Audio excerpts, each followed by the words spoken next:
that in the rotation, try to figure out. So we forecast that. Again, we're farmers. We're thinking a season ahead. And hopefully that'll help you be better. We'll have better classes next year. And then here's the class handout. I had two.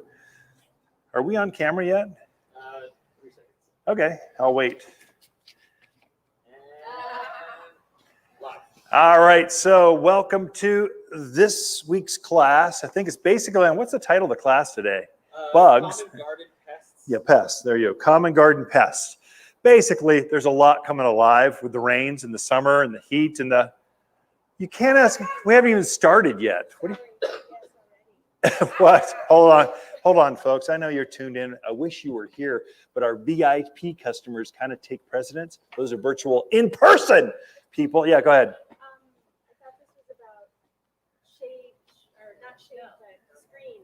No, that's next week.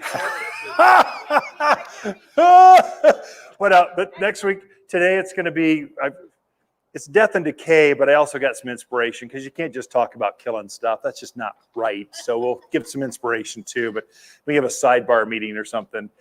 We'll go in deep next week on, sorry, she was asking, she thought this class was on screening plants. That's next week. So anyway, this is on butterflies and hummingbirds.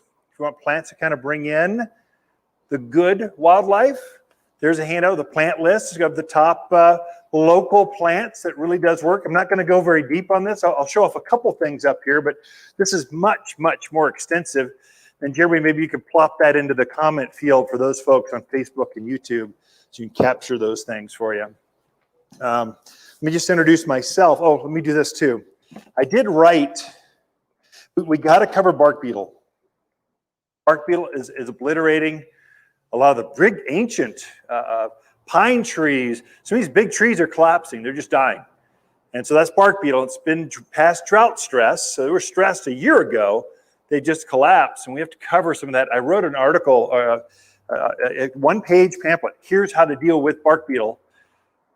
During the last, about 10 years ago, we had another outbreak of bark beetle. They seem to ebb and flow depending on the seasons. And so I thought I would email that to you just so I'm not giving you too much handout and I didn't have time to print more. So give me your email address on this and you'll have an email here shortly. It'll be a one-page, just here's how to deal with bark beetle. We'll cover some of that, but it goes much more detailed. It's got pictures of what they look like, how they peel off the bark. It's pretty good for short and sweet. You can write volumes on bark beetle, but this is kind of simplifies it for us, so on how to deal with them. But if you have pine trees, you should be wary. Why don't we just start with who I am? Hi there. My name is Ken. I own the place. So my father-in-law, Harold Waters, which we had dinner last night together, he started the business back in 1962. That's part of the reason we're trying to plan bigger than ever next year. It's our 60th anniversary next year. That's like a big deal. So yeah, thank you very much.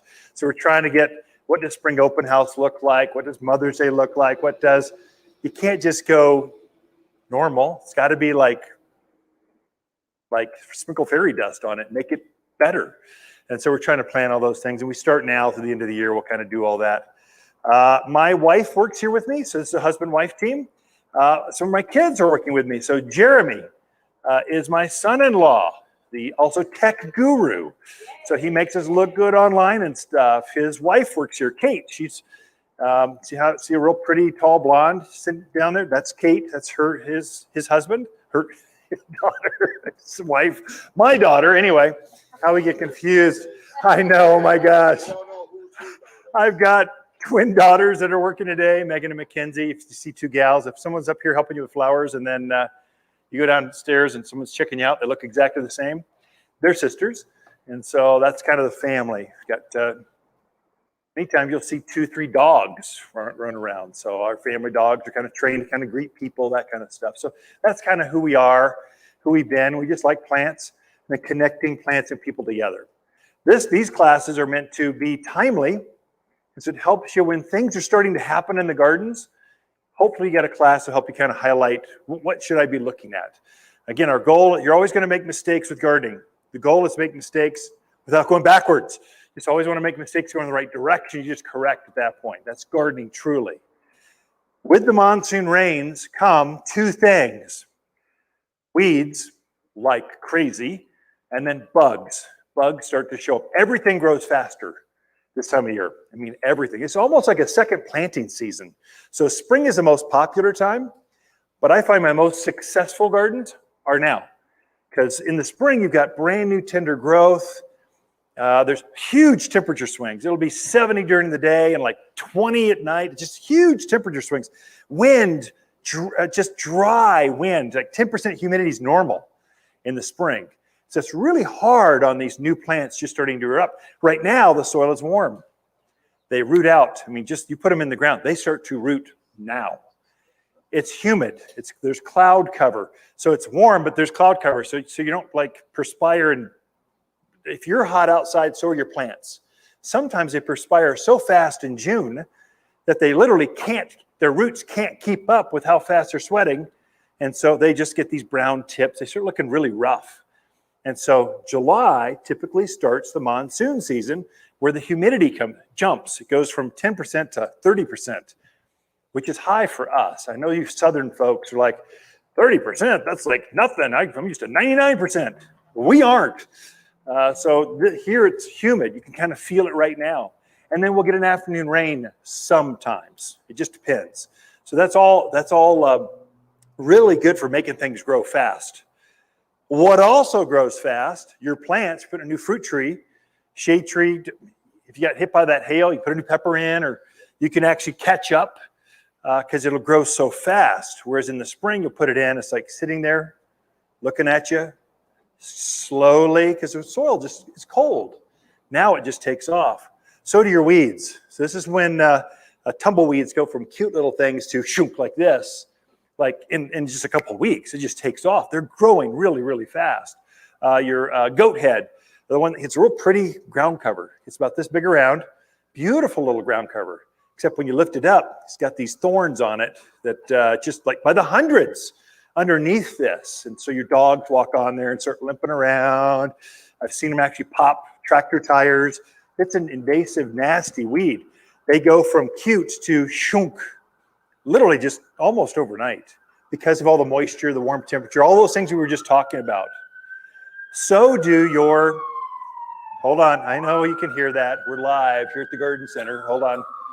We also have a fire station right here, so we hear that pretty often. Also what grows fast are bugs. You're seeing a lot of beetles showing up right now. So that first moisture, they live in the ground. Beetles live their entire life cycle underground as grubs, these little white C-shaped worms, and they're eating the roots off your plants. They live off of the root structure of plants, trees, shrubs, vegetables, whatever. They start to come up now because the soil is moist. It's like this switch that goes off. As soon as the ground gets some moisture, they start coming up and then they start flying around looking to lay more eggs. And then they just collapse and die. Their life cycle when they're above ground is literally days. And so you're seeing, we just posted on our Facebook page, a beetle about this big. I found it in my backyard, picked it up and went, cool, that's pretty neat. Big old pinchers on the front of it, antennae, arms going everywhere. But it was impressive. It was awe-inspiring. We grow everything bigger here because the bugs grow under the ground because that's where the moisture is. Or they grow under the bark because that's where the moisture is. Most of our bugs are going where the moisture is. So we have more bark beetle than other places because that's where the moisture is. We have more grubs, more beetles than most other parts of the country because that's where they can live easily underground. Well, now they come up and they fly around at night.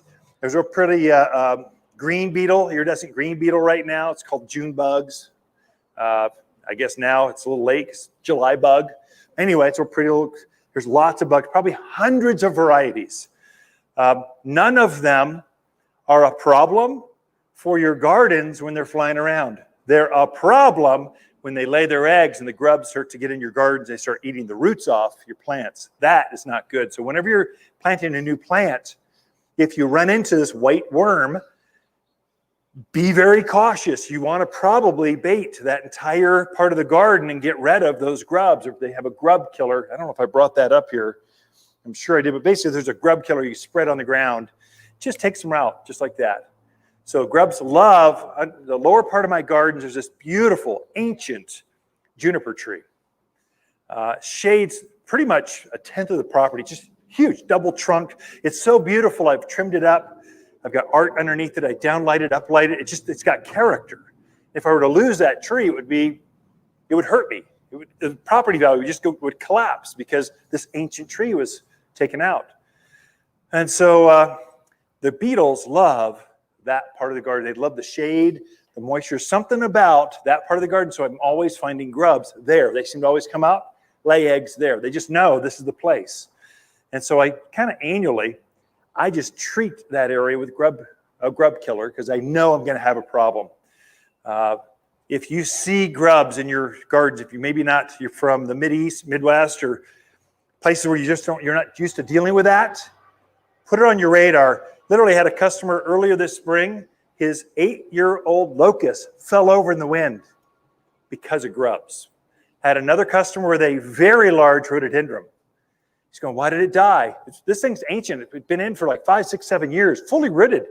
It didn't bloom. He's going, why? We pulled it up and went, there's hundreds of grubs eating the roots off this plant. You just didn't see it, but it was stressing. You could see the stress up top. So dig a test hole, take a look if you see one. Super easy to kill off if you see that. Let's go with the other one that's very common right now. Bark beetle has been a real challenge this year, and that's drought driven. So we didn't see rain for over a year. That stressed out trees. Even if you were watering them, they need moisture from Mother Nature.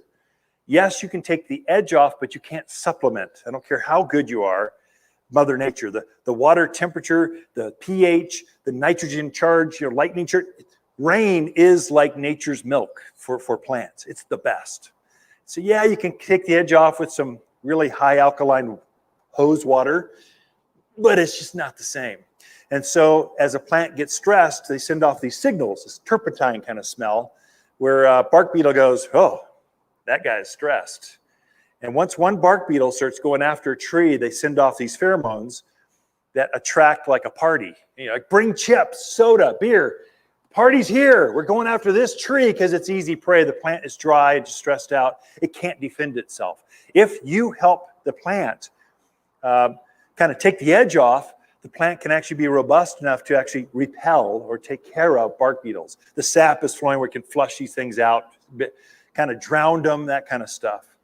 So 2 things to do if you've got big pine trees. Some of you built your house around these trees. I mean, ponderosa is in the middle of decks or the beautiful pinyon pines at the front entrance. These magnificent trees, ancient. Some of them are literally hundreds of years old. If you lose it, your property value, it'll tank. Actually, you can file insurance claims on some of these.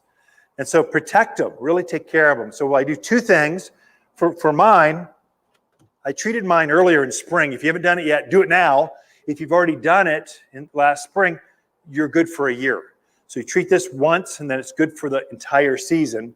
It's called Plant Protector. It's a product we made for bark beetles because it's such a problem here. And pinyon pine scale, that's another one. There's on your native pinyon pines, there's a scale, a little tiny bug that gets on the needle, attaches itself to the needle, pierces the needle, and then sucks it dry. And so the way you tell that is you'll see a pinyon pine needle is about that long. You see little dots, little black, looks like someone took a pencil.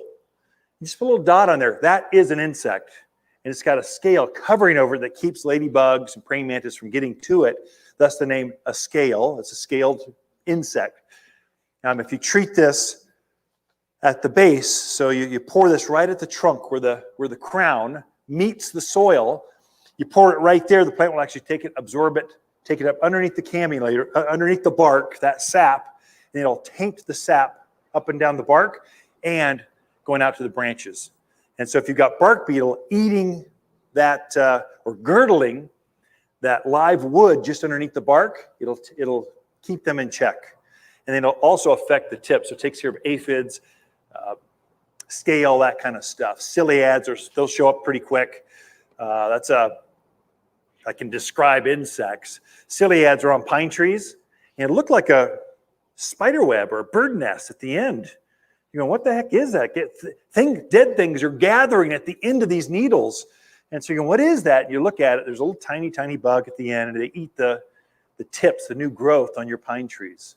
So we have natural pine forest, juniper forests that grow through here. So most of the insects, they're used to, that's their diet. That's what they're naturally there for them. So if you've got those in your yard, protect them.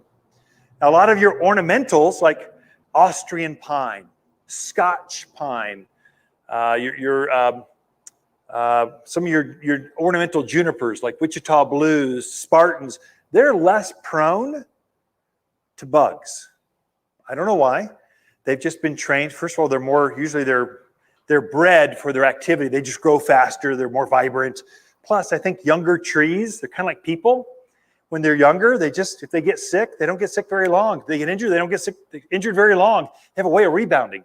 As plants get older and older and more mature, they seem to have a harder time. When they get attacked, they have a harder time responding. So caring for those are probably better. So put this on. That'll help your pine trees or anything that's prone to bugs. And then what I'll also do is, for mine, I fertilized everything in the yard. I just put this down before the rain started. This is all-purpose plant food.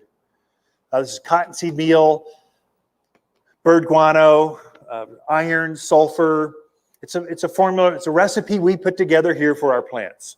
And so this is the time to fertilize, especially things that are stressed. Anything that got burned tips, they're a little yellow. You've been watering like crazy to keep them alive, and they've gotten chlorotic or anemic looking.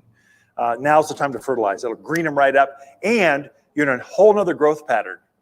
So if you have maple trees or aspens, fruit trees, if you want that bright color to show up in the fall, so we're kind of famous for our fall colors, fertilize now. It's going to use this food to show off its fall color in October, November, typically. End of September, October, November is kind of our autumn season. So this is important. A lot of times folks will come in going, why did my maple tree turn red? It's just this yellow color. That's not what I expected. It's usually a pH factor. pH has crept up too high, and you need to lower that down, give it a little food, and it'll brighten right back up. This is what that's for. Okay, so fertilize, plant protector. While we're on fertilizer, this is the time to fertilize everything in the yard. So I mean, every single plant has gotten some food in my own gardens because I was taking advantage of the rain. I know this is like the perfect time. I put that on, and I also put humic on. Everything in the yard is powered up my hand spreader, and I just spread it around the yard, spread it around my roses, my pine trees, my spruce, the screening plants, my junipers, because I want them to fill in even more, make them full. I put this on. Humic it's humic acid. And so if you take a compost pile and you just boil it down to its last element, you get humic acid. What humic acid does, it doesn't feed the plant, it actually feeds the soil. And so the soil becomes alive, it activates the soil, so more worms want to be in there, mycorrhizal colonies, all the beneficial stuff that plants kind of live in symbiotic relationship with, that feeds all that stuff. So the plants actually want to root deeper, want to root more. So if I can put humic and food on, the food takes care of the upper growth, the humic takes care of the bottom growth, and you get a much hardier, more robust plant.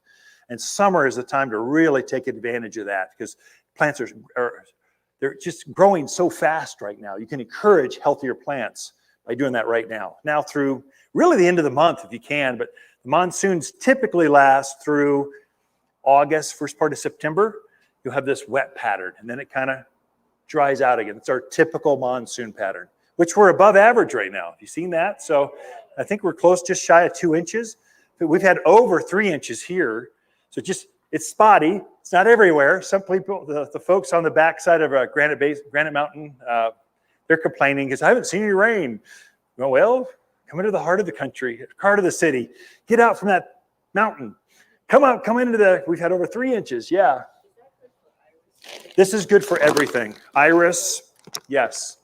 I mean, it's kind of a chalk. You spread it like a fertilizer. It kind of has a mocha chocolatey kind of color to it, like a compost color, but it's pelletized that you can spread out there. So wear your coveralls. It's kind of a dirty, your hands are going to be dirty when you get all done. That's just fertilizer. You can't put it down. Can you put it down too often? Yes, I know you're online. Thank you. Yes, no.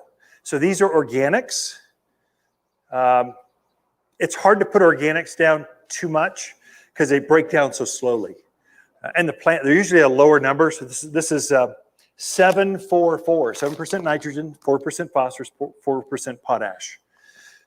It breaks, the numbers are lower, but the product breaks down slower, so all of it is available to the plant. Most chemical fertilizers, the petroleum-based products, like your Scott's, Turf Builder, that kind of stuff, those are petroleum-based. They are very water-soluble. They break down, they like supercharge a plant, like right now, and then the fertilizer's gone. The chemical fertilizers, you can easily overdo it because they release so fast. We don't push chemicals here. We like organics just because we're dealing with water tables that we can pollute. We're all drinking groundwater. So why would I sell, 3 truckloads of petroleum-based chemical stuff when I can do organics? It's much safer for us, and it works better. It just works better. Anyway, I was on my soapbox for a second. So back at it. Should we cover ants? Because that came up pretty quick. Ants separate. So ants are very much like bees. They've got a queen. They've got a colony that protects the queen, and the entire nest rotates around her. Now, if you take her out, the whole colony just collapses in pretty short order. Now, we have a lot of different ants here. Again, anything that lives in the ground, that's where we have most of our moisture. In a dry climate, that's where things like to hang out. And so you'll find we have a lot of different kinds of ants. The number one are the big red ants or fire ants, or the big, you can just see the colony. It's great. They've cleared out a space like this big around and nothing lives. They're going out to harvest the weeds and stuff. They come back and feed. They can bite you. It can leave it can make you, it can hurt. Those are the easiest to kill off. So because they're picking up food, they're taking it, feeding it right to the queen. It's super easy to give them something they like. You're going, oh, this is magic. She's going to be so happy if I take this in and feed it right to her. And so you'll see this respond like within a day. The anthill's just gone. What I find is it's also organic. So spinosid's the main ingredient. It's a natural bait kind of thing that's in here. What I find is sometimes you have to rebait it a second time because I think some of the eggs hatch. I don't know. I don't have the science to this, but it's been my sense. I'll bait the nest. I see dead ants every place. They'll come back about a week later, and I think it's those eggs come back and start to sometimes have to reapply. It depends on the season. Sometimes I don't, sometimes I do, but keep a little bit in reserve. And I would really sprinkle the hill that I see. Don't just sprinkle it all over the yard. Focus strategically where you want it to be, and you'll get a better takedown. Does that make sense? Now, the smaller ants, what do I do with those? Those are actually harder. Those kind of insects, sayonara, where do I have that here? This, so for you said you had little tiny piss ants or little tiny black trails of black ants coming into typically the pantry, coming into the kitchen, sometimes bathrooms, where the moisture is. They're coming in. Sayonara it's a great name, sayonara. See you later, alligator. So it's a great name, but it's pretty much as strong a permethrin as you can get over the counter as a homeowner. You could use this as a barrier. My little tiny ants, they get into the rock, that riprap, those big ankle buster kind of rocks, they kind of stack up on hills. That's where my little tiny ants like to hang out. So I look for them. If I see ant trails going there, I'll go lift up the rock and go, I got you. You spray them, they'll be dead like that. Or you can just take that entire area. This is ready to use. So you put your hose right here. It's got a sprayer, automatically mixes it at the right ratio. You just turn it on. You could spray that rock face or wherever you think they're kind of coming in from. Sometimes that dry wash is going through the backyard. They're underneath those rocks down in there. So you'll find them kind of strategically, and they can travel for hundreds of feet. So little tiny ants will travel like across the yard, up the house, into the kitchen from the back compost pile. It's the craziest things. They're not right next door and coming right in the wall. They're kind of out in the gardens. Look for the rock areas. That seems to be where they focus. This will also take out very well carpenter ants. There's a very large kind of black ant. They don't respond well to the baits. They don't pick this up. Bring it in. They like to eat wood, kind of like a termite. Not as invasive as termites, but if left unchecked, they can take out 2x4s, timbers, garden sheds. So you kind of want to get on those. That's when I would spray this, where I think they're kind of gathering. They'll be underneath in a wood area. Spray that area, it'll take them out. And really what it does, the bigger ants will pick it up on their feet, take it into the nest, and then it baits the inside of the nest from the inside out. So yeah. We have some carpenter bees. Carpenter bees, gotcha. So carpenter bees, yes, this will kill anything you spray. Carpenter bees look like a real big bumblebee, right? Like a black bumblebee. Carpenter bees generally are not a problem for your plants. What they'll do is they'll take out this perfect dime-sized area out of a leaf. We generally don't worry about them because the colonies are so small. You know, a carpenter bee nest might be 10, 15 bees. And they're kind of fun to watch. If you ever watch them bump around, they bumble around. Dunk. They bump into walls like they're half drunk half the time. But they like sitting on the leaf, harvest that, and they'll take it back to the nest, and they do some things to the nest with it. I don't think they're not going to kill your plants. Oh, they ate your arbor. Oh, I would kill them. That's not good. Yeah, that would wipe them right out like that. Yeah. Yeah, so carpenter ants, when they get in that way, that's not so good. So yeah, go. That would wipe them right out. Yeah, aphids, anything you want to. Grasshoppers are about to come out. Like the ground will start moving here pretty shortly. Like Chino Valley, Paulden, like you'll just see these waves of grasshoppers. Some of them are pretty big, like shotgun size. Yeah, are they out there already? Spray this right out there. It'll blitter. I mean, just right now. Right after grasshoppers show up, blister beetles. This cloud of black. They don't have to be black. They can be gray. Generally gray or black beetle about that long. And if you smack one on your arm, it does actually cause a blister. That's the name blister beetle. If horses eat them, they die. I mean, it's just like you got to be a little careful with them. And they start to show up late summer, usually August. You'll start through the fall. You'll see them blister beetles show up. Just be ready. It's a natural thing we see. If you see them, you can break out something. If you're ready, just spray them. Literally, if you spray them with sayonara, you'll watch them drop from the tree. They'll be eating a mimosa tree or ash or brooms. They like certain things. If you spray them, they'll drop right there and quiver and die. It's very gratifying. It feels good. Yeah. Does it leave a residue, like it lasts for a while? This stuff, does it last for? It'll last for about a week. The sun breaks it down pretty fast. I didn't get it. That for the piss ants, they'll take that back to the queen. No, piss ants aren't going to use this. Only the big red ants. That's what this is for. Right. Very, very specific. Everything else is pretty much sayonara. Okay. Yeah, this comes in concentrate, ready to use. There's different ways to use it. The concentrate, what I use, because I have a pump up sprayer and I just kind of spot treat when I see it. Yeah. Would you recommend that on fruit trees, or you got a different product? A different product for fruit trees? It depends. So this is rated for fruit, for edibles. I generally try to use for my things I'm eating, organics. This is not organic. This is safe as you can get. They copied crushed mums is an organic permethrin, pyrethrum. They're kind of the same thing. One's man-made, one's naturally made. They're the same thing, though. This is that basically.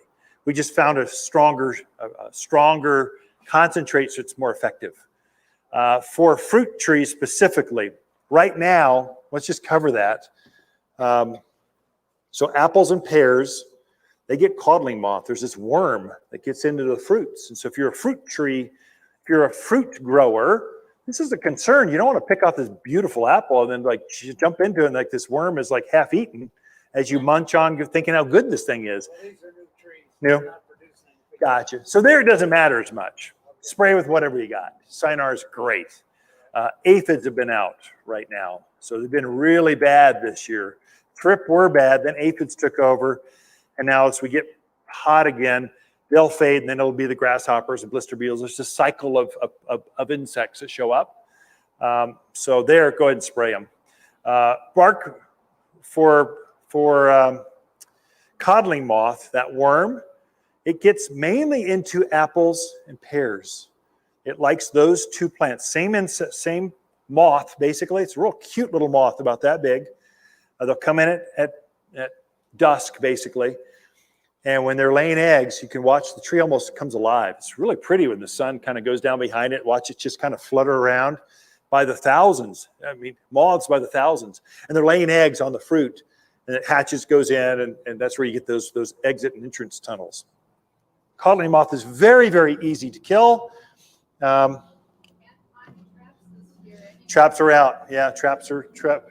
You had to grab them early. Did I have BT? I've got a product called BT. There I am. So anyway, down there we've got something for that called BT. Use that. Organic, completely organic, and it works tremendously well on that little tiny worm. That's what it focuses on, worms, caterpillars. It takes them right out, completely organic. So. Sayonara will get them too. It's just BT is organic. I don't know. I try to go organic. My philosophy. If you've got a bug and there's a problem, I'm going to go organic if at all possible, but it has to work. The first filter is has to work. Then go organic whenever possible. And if you can't find organic for that, then we'll go to as safe a chemical as we can. So yeah. Moths, I wouldn't worry about the moths. I know, but they're coming at you so fast. You can kill off those moths. There'll be another 1,000 of them right behind you. It's hard. I would focus on the worm piece because you can affect the larva.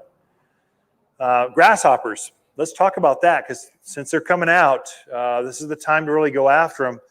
This is the best product you can get for grasshoppers.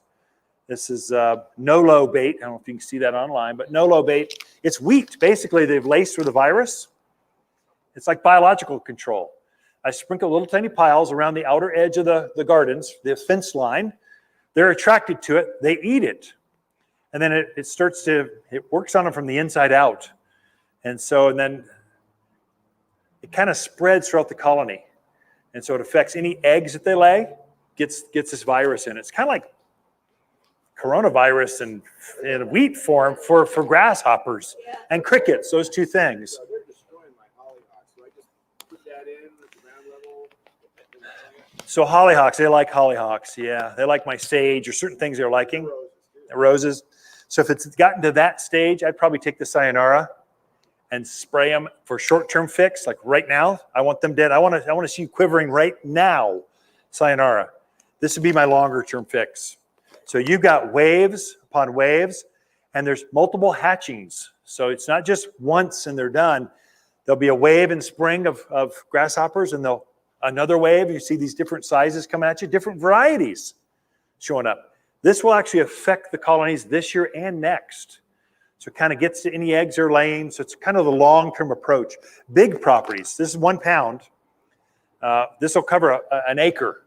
So my house is on a half an acre. So I'll usually try to bait this a little bit, and then I'll come back at it in a few weeks and reapply as I see them show up. And it seems to work. I seem to see it affect the colonies, those grasshopper quantities this year and into next year. You'll see it. It's pet friendly. Yeah.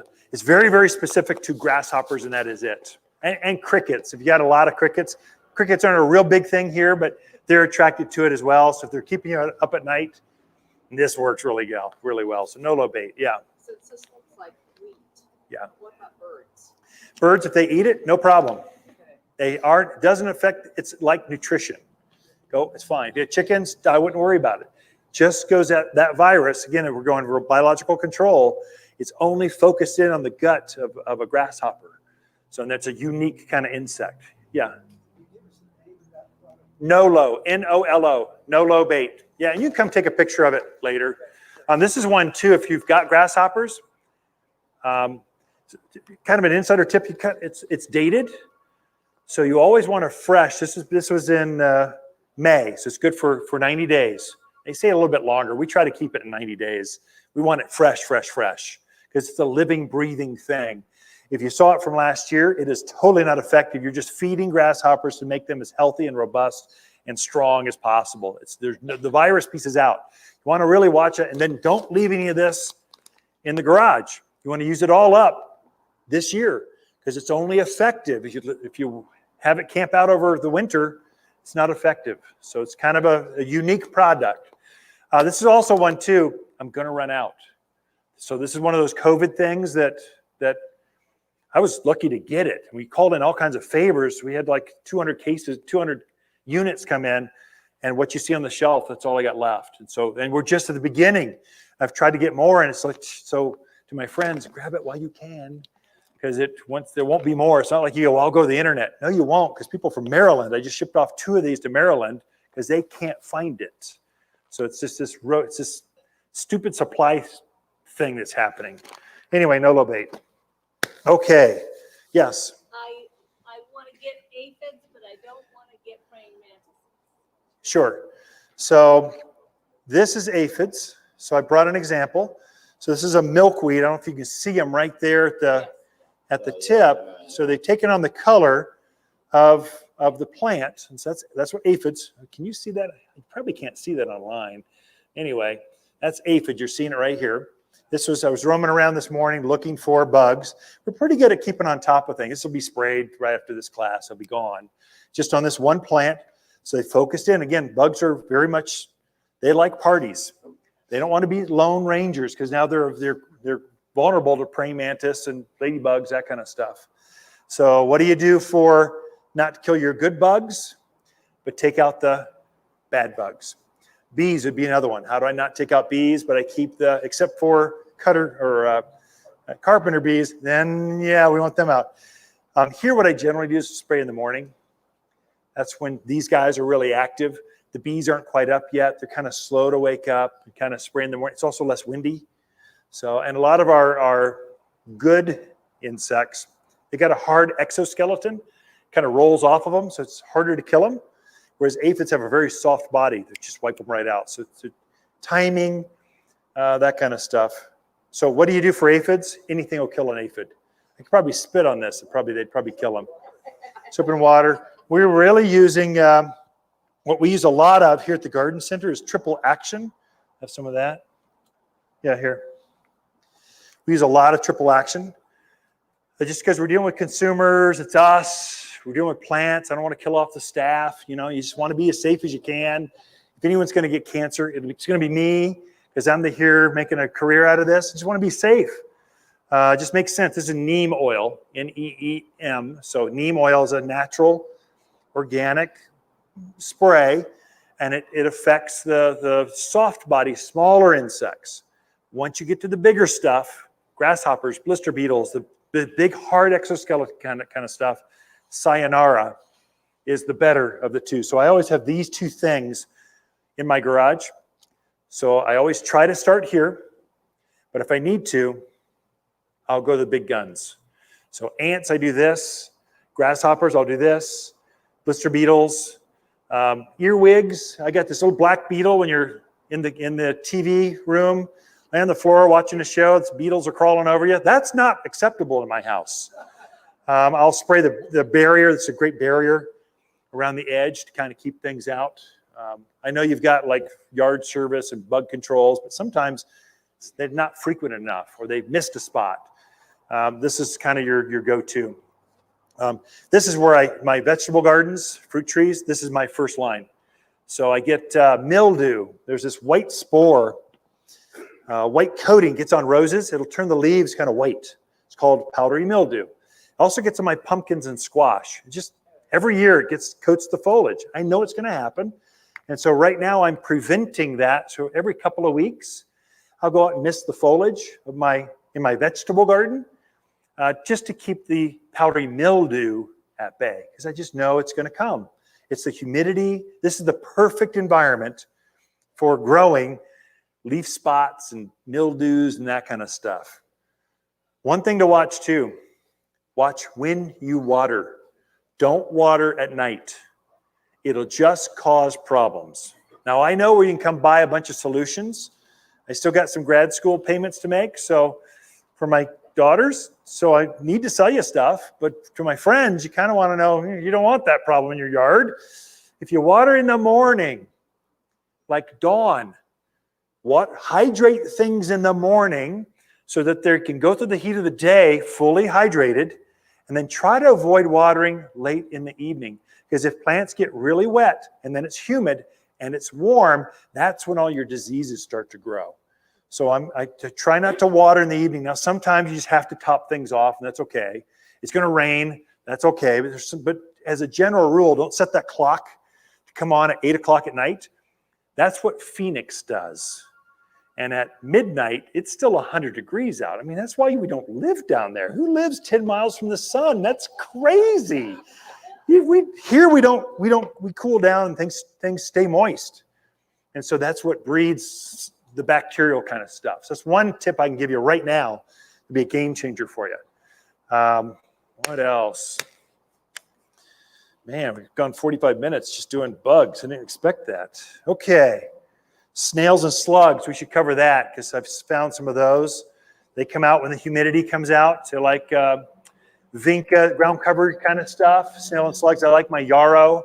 This beautiful native kind of yellow flowers to it. They like to hang out in there. So I'm finding them showing up right now. And they'll produce, one snail can lay 1,000 eggs. They just go from innocent to I'm taking over and I'm moving in, set up the guest room for me kind of quantities. So super, super easy. I've got an organic for that called Sluggo. It's iron basically. It's very specific. It's safe for pets, birds. This one is organic, completely organic. They make a Sluggo Plus that's like that, but this one should be okay. Again, use common sense with this. Is a pellet. It's this little tiny kind of green pellet. I sprinkle it in where I think they are hanging out. I don't just do the whole yard.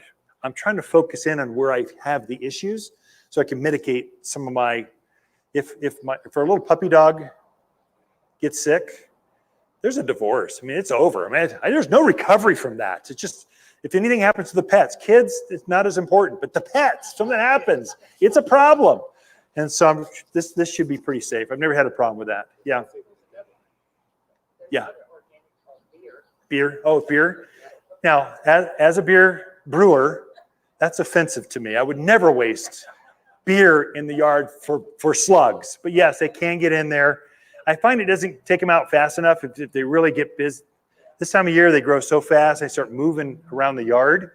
I find this is kind of I've had to bait twice this year with this because I've got pretty lush areas of my gardens. They seem to like to hang out there. So anyway, I would not use it on your pavers, driveways. I have found it goes away eventually, but it can leave a little spot. It's just, I don't know, you got this $1 million house, you don't want to spot up everything. Kind of makes it look better. Anyway, Sluggo. What else? Did I cover all the bug things, or I can go to inspiration next? Yeah. I have like a raised above the ground herb garden. Yeah. Every time I water it, all these little seeds fly, no seeds fly up. Very cool. Yeah, that's not so good. So what happens is she's got a raised bed. She's got fungus gnats in the soil. Every time she waters, little tiny gnats or no-see-ums kind of fly up and get there. So that's a larva. That's a fly. What's the larva stage of a fly? Maggot. So there's a little white maggoty little worm in the soil, and that's where if you could break that cycle up, you can get ahead of them. So the adults, they fly up and they only live for like a day or two, just to lay eggs, and if you can break that cycle, you got ahead of them. So what do? They make a product down there called diatomaceous earth. What are you growing in this bed? Is it vegetables or flowers? No, like basil, Okay. Right now, I would do diatomaceous earth. I would put it on that top layer, and it's organic. Basically, when the worms crawl through it, it cuts them open, and they dehydrate. That's how it affects them. I would do that completely organic, safe. You could put it on there and harvest basil, make pesto like today. If you really get into it, it's really a bad issue for next year. Like you can't seem to get ahead of it. They've just taken over. There they make a systemic where maybe this fall while it's sitting idle, I might put a systemic down there, let it sit all winter, and it goes to the soil and really affects them. Really not, but it's all chemical. And it's systemic. The plants take it up. So I don't want to put that on my herbs right now, but herbs are going to die off usually about Halloween. Well, you could do it then. So and they'll come into the house. They get into house plants. They're most common in house plants in your container gardens. But a raised bed is basically just a glorified, huge container garden. That's what you're dealing with. That's systemic in all my house plants. Yeah. So once I find one of those gnats in my glass of wine, then I go over to house plants. That's really So she said once she finds a fungus gnat in her wine, it's over. All house plants get treated with systemic granules. Just a granule, kind of has an odor to it. You just sprinkle it on, water it in, goes to the soil, and just takes out all the worms. But you got to get the maggot. The larvae, the adults, it doesn't matter. You just got to go after the worm. If you break that cycle, you'll get ahead of them. So, yep, that's good. Good advice. So, yeah. What else? So, yes. Something's attacking my petunias, eating holes in it. Oh, yes. So, petunias and geraniums. So, something is eating holes in her petunias and my geraniums. That's called budworm. Budworm is a little tiny caterpillar, about that long, and they only like to eat flowers, not the foliage, just flowers. And they'll show up now. I mean, if you have this beautiful green, just big flower, but no flower, like plant, but no flowers, that's going to be a budworm. Very, very common. That's the BT, kind of sayonara. Anything will kill them. Where's the sayonara go at? I would spray this and they'll be gone like that. I mean, and they won't think about coming back. And then I would probably spray every couple of weeks because it's a moth that comes in and lays her eggs. This will last for maybe 5-7 days, and then it kind of sits idle. It's kind of gone. Then I might monitor it and reapply, let them lay more eggs, get happy, and then spray them again. So and then eventually you'll have it rebloom for you pretty quick, especially a big plant. You put that in a handheld blister because that's a hose in. This is hose in. I've got a concentrate. This comes in a concentrate and a hose in, So both. I bought that, so I can't put that. I gotta get it. Well, that one's not concentrated. This is not a concentrate. This is a ready-to-use spray. So you put your hose right here. It goes pretty far, actually. And you spray things from the yard. So those folks that don't have the tool, usually what I have, I don't know if I came ready for all this stuff. Here we go. This is what I would really recommend. If you've got gardens at all, if you're a gardener, you need good tools. This is the greatest tool ever. This is a hose-in sprayer made by Hudson. You put your hose here, and then you put your product like Sayonara, full strength or triple action or BT, whatever it is, full strength. And as the water goes through, whatever that pressure is, it automatically mixes it at the correct rate for you. So now you can take this head off. You can spray a tree 20, 30 feet in the air. Or you can put this fan sprayer on and spray a rose bush or ground covers, whatever. It's just a great tool. I've had some of these that are probably 10 years old now. What I do is whatever's left over, you can pour that full strength back into the pot because it doesn't dilute it. There's no water in it. Brings it up and mixes it inside this brass nozzle thing. So it keeps it pure so that concentrate will stay active. As soon as water hits it, it starts to break down. And so what I'll do that is I'll take this off and pour the rest of it back in the bottle. I'll put some clean water in this and flush it through, and you can get years and years out of a good sprayer. So those cheesy plastic ones you can find for under 20 bucks, they just break. So this is it's a little bit more for a lot better tool for your concentrate stuff. Works on bug sprayers, fungus stuff, all that. Anyway, it's just a good sprayer. If you need a hose and sprayer. For smaller yards, probably overkill. If you're over a quarter acre, you've got lots of gardens, it's a good tool. Okay, so good. Good question. So let's go over some good stuff. We'll get rid of my aphid-ridden. This is a native milkweed. So of course you're going to love the native stuff. Aphids are going to be naturally drawn. So it's almost like a canary in the garden center. You put this one thing out, and if there's any bug, it'll go, oh, that's one of my favorites. They just naturally get drawn to it, so you can kind of treat things faster. So some things that you just don't see normally. This is Rudbeckia. This is only a summer plant. You don't see this in the spring. If you do, it's basically a green weed in a bucket. It's not blooming yet. You get to read it by the tag going, I think that might be inspiring. I can't tell. When you come in June and July, this is when this thing starts showing up in the garden. That is inspiring. Drought hardy, javelina don't eat it, deer don't bother it, rabbits aren't going to eat it. Just a great perennial flower, comes back every year. And just loves the sun. Just keeps doing this. When it gets done blooming, pinch that off, another flower will come right behind it. So echinaceas, do I have echinaceas? Gaillardias, a lot of these are companion plants. This is echinacea. This again is another, I'm a bird gardener. I love the birds. I like to figure out ways to bring the birds in because they're just antic. Hummingbirds are fun, but yellow finches and I've got kestrels, all kinds of things in the backyard. They just love hanging out because I plant for them. But your smaller birds, these form into seed heads. And so they love to feed off of this through the winter. What I do with my echinaceas, because it's super drought hardy, this will actually reseed and populate like a wildflower in the yard. It just comes up, just spreads. When it's done blooming, I'll pinch that off and another bud will come up right behind it. You can keep this thing blooming from June through fall just by pinching or deadheading the flower. What I'll do starting in September, I'll let this plant go into complete seed. And I'll just leave the seed heads on there so that the birds have something to feed off of in January, February, March. When they're kind of desperate, they'll use this as a food source out in the yard. They're just drawn to it. You'll see 20 finches just attack this thing all at once, feeding off the seeds, and then they all just fly off all at once. It's antical. It's just fun to watch. Nature is fun.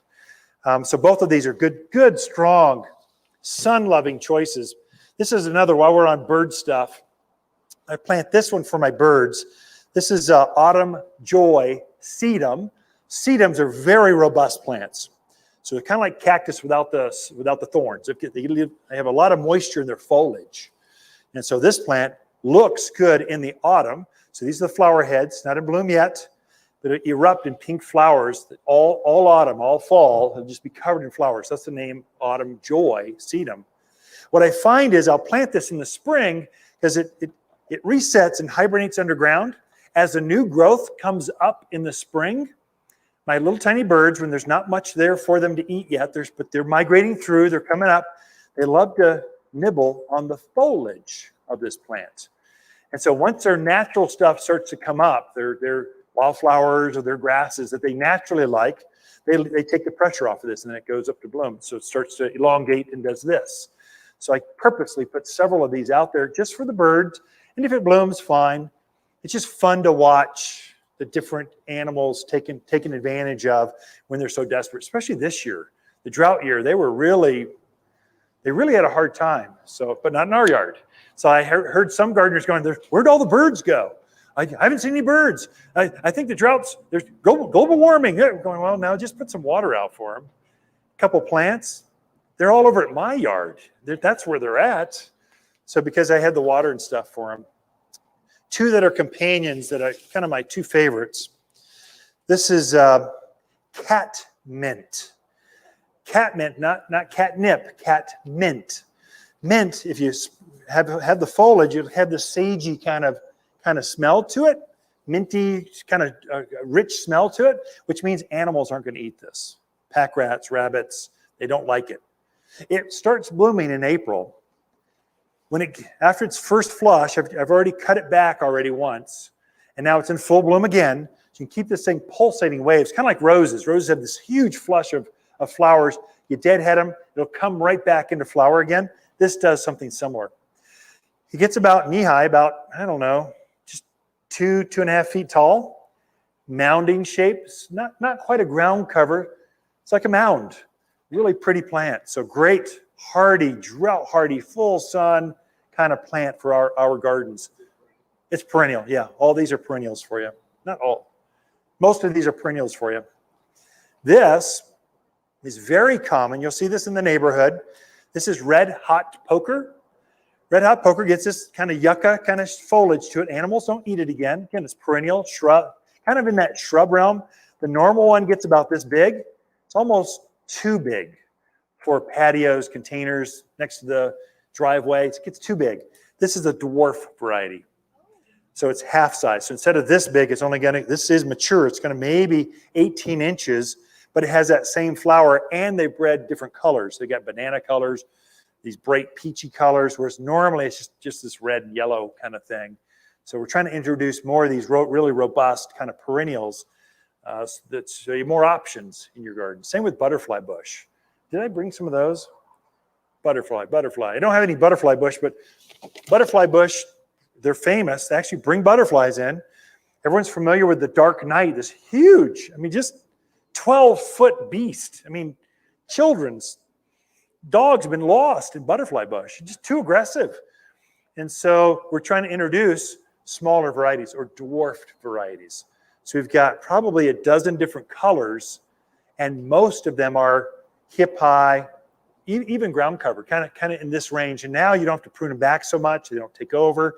You can plant them in more areas, yet they all have that same butterfly cone-shaped flower to it. Another name that we use for that is summer lilac. There's a lilac kind of shaped flower to it, but it blooms, a month and a half after the lilacs are done blooming. So butterflies truly do like it. This is a super interesting, you just don't see, this is when you see grasses. So we have lots of native grasses. They grow wild here. The prairies are just famous for our grasses. In fact, bear grass, that big evergreen grass, it grows out Dewey, Prescott Valley, all the way out to Paulden, Chino Valley. That's bear grass. It grows very well here. It's got a white flower to it. Right now it's in bloom. This is another companion to that. This is called blue grama grass. Grama grass. This is called blonde ambition. You'll see instead of the seeds going straight up and down, they're almost horizontal to the gardens. Very unusual, interesting, different. We just found this species and went, oh, we've never grown that before. That's cool. Let's grow that one. But this is a native. It'll just naturalize right out there in the yard, reseed, come back. So it's a good, strong plant for here. And lots of butterflies will use some of your grasses as places to lay their eggs, that kind of stuff. Milkweed's always thought of as a place to go to attract butterflies. They like a lot of places, I find. So blue grama or blonde ambition. Oh, there's a butterfly bush. Yeah, and that's a dwarf. This one only gets, I think it's only 2 feet tall. 3 inches, I'm under pressure. It doesn't say, 3 feet tall. So it gets like this tall. Yet it's this kind of, it's covered in these pinky, lavendery, I don't know what color that is. I'm just a man. God only gave me 7 colors in my crayon box. Some of you gals got 64 of them. Whatever color that is. But that's a dwarf. It's truly will attract butterflies. Very drought hardy, full sun. I would say give this at least 6 hours of sun to really get it to bloom well for you. Butterfly bush. This is one here while we're on butterflies. I guess there's a couple here. I've got a lot of butterfly things. Oh, let's talk with this. This is actually butterfly bush. It's related to the native one, but the native one is green and ugly. You're planting it for the foliage. We're trying to introduce more and more of the bright colored milkweeds, basically, milkweed.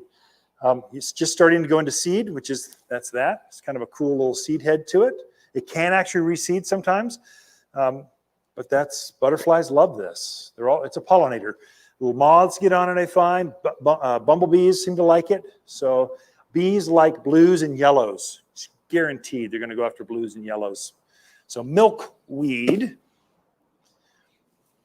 Okay, so this is St. John's wort. What's the actual name? Calminium. Okay, skip that. St. John's wort.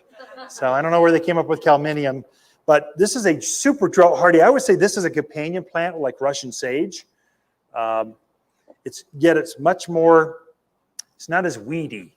Sometimes Russian sage outgrows its space, that big blue spiky kind of shrub. It's in full bloom now. Sometimes it lives for about 5-7 years, and it just goes mangy on you. It's hard to maintain, needs to be replaced every once in a while. This is much more, it's like a shrub, perennial, and pollinators just love it. So you'll see bees, bumblebees, that kind of stuff on your plants. It's pretty little drought hardy, full sun kind of plant. These two guys go together. Penta, this is an annual. I think this is the only annual I have. But if you want butterflies, it's kind of like butterfly bush in annual flower form. So I plant these on in my containers around the back patio where the barbecue is. I want the grandkids to come over, guests to come over and see butterflies. Guaranteed you're going to have butterflies with this. These are like butterfly landing pads. They can't resist. Penta, P-E-N-T-A. They just love this plant. Full sun. You only see this in the summer. I don't have it available in the spring. It doesn't like that cold soils, cold nights. Doesn't like that. It likes summer. It likes being hot, warm sun, warm soil. It likes bright sun. So Penta comes in a lot of different colors. But I brought it for butterfly stuff. And then I think I'm down to, I could keep going on and on, but we're just over an hour into this. And I hate to go, those seats start getting really hard. I understand. If you could take a moment, again, make sure I've got the bark beetle handout coming to you. I'll get done with this, answer questions, and I'll go to it'll be kind of a short, sweet message from my desktop to yours, but it'll have a PDF format link to it that you can just open up on any device, okay? So that'll be to you very, very, very shortly. If you could take a moment, I left you kind of just, what do you think? And suggestions on possible classes. We're always trying to give you things that are timely that I think would make a difference in your gardens. And then we'll hang out. We got a bunch of professionals. Oh, you got the few folks online. I always forget about your questions. Sorry about that. Yes, go ahead. Black beetles eating my outdoor plants. There you go. Containers. What should I buy? So black beetles, I don't know, because it sounds like blister beetles, what I thought, which you'd be the first one in. So has anyone seen blister beetles yet? Flea beetles? I guess the question is, what size are the beetles? If they're this big, they're a flea beetle. If they're this big, they're a different kind of beetles. So you should kill them. So use a sayonara, use that. That'll wipe them right out, or you can pick them off with tweezers, or vacuum. I've heard that. Anyway, sayonara. White salvia spots on my rosemary plants. So white spots. Oh, we should cover that. It is time for that to show up. That's good. So there's rosemary.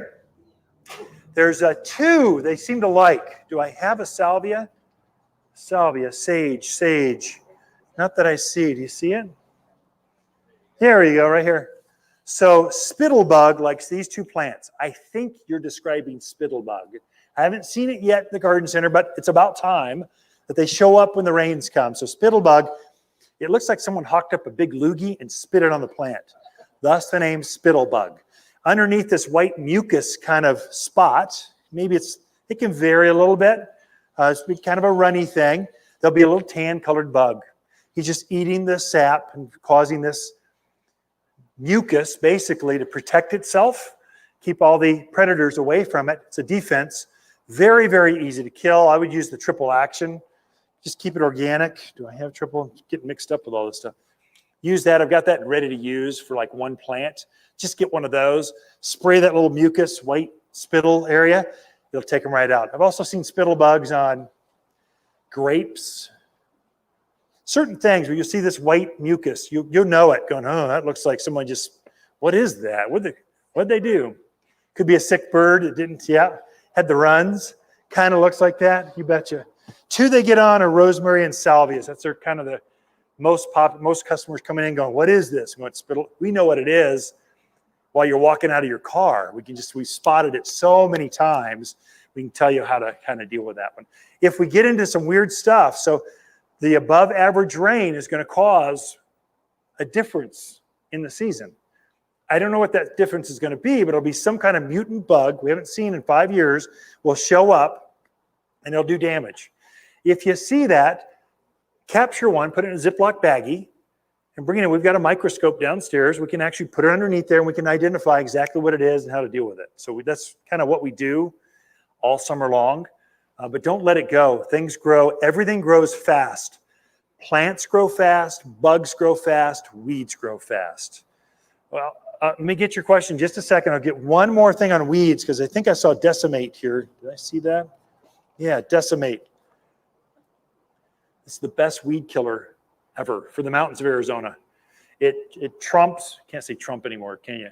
It works far better than Roundup ever dreamed of in the mountains. So decimate this is a concentrate. So it actually kills from the top down, whereas Roundup kills from the roots up, and it works when the nights are cooler. So you can use this product going into November now, whereas Roundup is only a summer product. It only works when it's hot out. Otherwise, plants turn yellow and then come back with a vengeance. This is a far better, has a broader range of weeds that it kills, and then it works more of the season for the mountains. So this will start working in March, whereas you never dream of spraying other weed killers. This will obliterate them, and it works faster. So decimate's kind of my go-to. That's the one you really, to your friends, you're going, yeah, decimate them. It'll work out. It's okay for the water tables. Yep, it should be fine. Yep. About an ounce per gallon with that one. Ounce a gallon. 6 to 8 inches Right. tall. You could put a little bit more if it's taller weeds, but man, they killed my foxtail. It takes them right out. Is it indiscriminate also? It's indiscriminate. If you spray it, you spray this, dead. Yeah, dead. Be careful. Now, it doesn't affect the soil, so you can spray it underneath the cherry tree. If you've got foxtail or horehound or goat head or some of these nasty weeds growing underneath the tree, you can spray those weeds. Just don't spray the foliage. You're fine. But if you've got a rosemary and some weeds are growing up through the rosemary, say Bermuda or something, usually I'll take a piece of cardboard or something, use it as a shield, kind of in between, so I can spray this and not have it float over and get this. But yes, it's pretty strong. It's going to kill stuff. So the question in the back, decimate. It's not decimate related, and then we'll kind of let you all go. Hey, if you could, before you bug out, we really benefit by having a comment, a like. Google seems to like that. Facebook ranks us higher. So if you can help us out, I am competing against Home Depot and Lowe's. You would really help us with that. So anyway, yeah. Oh, leave us a 5-star review too. Not 4, not 3, 5, or don't leave it. Yeah. White spots on rosemary, the spittle bug, that's triple action. That's our first line defense on everything because it's so organic and quite effective. So triple action is what I use on that. The Sayonara would do it too, but they were dealing with it on their rosemary. Again, if you're going to use it as culinary, I'm a little nervous spraying chemicals on that, even though the sun breaks it down fast. Just why when you can put triple action on it? So, okay, you all are going to keep going on me, right? So, what? Is there one more here too? Oh, No. it's just, can you help me figure out what to do about bugs eating leaves on my basil plants? Come on in with that basil. Yeah, basil. That would be, again, basil, anything organic. The triple action. This is the stuff. It's organic. Works on your tomatoes, works on your herbs. You can spray up to the day of harvest. I wouldn't go dip it in triple action and go eat it. I would probably wash it. But you can spray. It's very, very safe for your pets, safe for stuff, but very effective on basil. Sedge, yes. You want to kill it? The decimate will kill sedge. Yeah, this will kill sedge. Sedge is hard because it's got this real stiff, tiny, like a grass on steroids. This will spray it. Actually, if you want an insider secret on killing bugs, and usually I don't share this so much unless we're one-on-one, but there's a product that you add in the spray bottle called spreader sticker.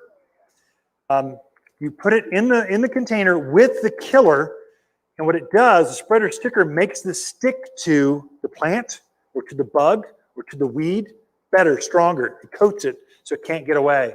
So anytime we spray here at the nursery, it always has spreader sticker. You wouldn't even, for a little bit more, you can have it work 3 times as well. But spreader sticker when I spray at my house, but spreader sticker with the bug killer or the weed killer, either one, makes it coat and penetrate through the plant, especially with things like spider mites. There's been a bug out there for the last month. I think the rains will mitigate some of that, but it's got a white webby kind of on the foliage. It's got some webbing. Look at it, makes it look kind of dusty and dirty. That's spider mites. You don't see the bug, You can see there's some symptoms there. You got to put spreader sticker in with those to penetrate through that webbing to get through to that bug, or you're going to be spraying like every week for a month before it really affects it. With that, I'm going to let it go and I'll kind of hang out, but I got to let you all go. Then you all can release. But before you do that, the old actor in me I just need an applause, just some accolades. So yeah, thank you. Yeah, I appreciate that. Okay, that's over the top. Yeah, I love it. Yeah, thank you, gosh. I feel better for the day. That's good. Yeah. So, okay, was there a question too? Did you have? Is sayonara, can it?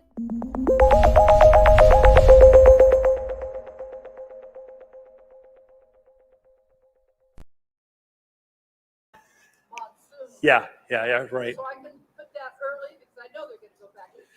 This will stay on a tree. What happened? The way this breaks down is the sun breaks it down. So we're pretty bright, especially early on in spring. So it's going to last maybe a week, really 3-4 days. Then it's going to be gone.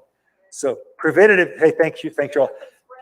Yeah, you could put a spreader. It might. I don't know. I don't know the science to that. This I know the sun UV rays break down sayonara. That liquid. So which is good. It doesn't stick around forever. You're not going to kill everything by having to stick around for months. So, but much safer than some of these other ortho kind of things.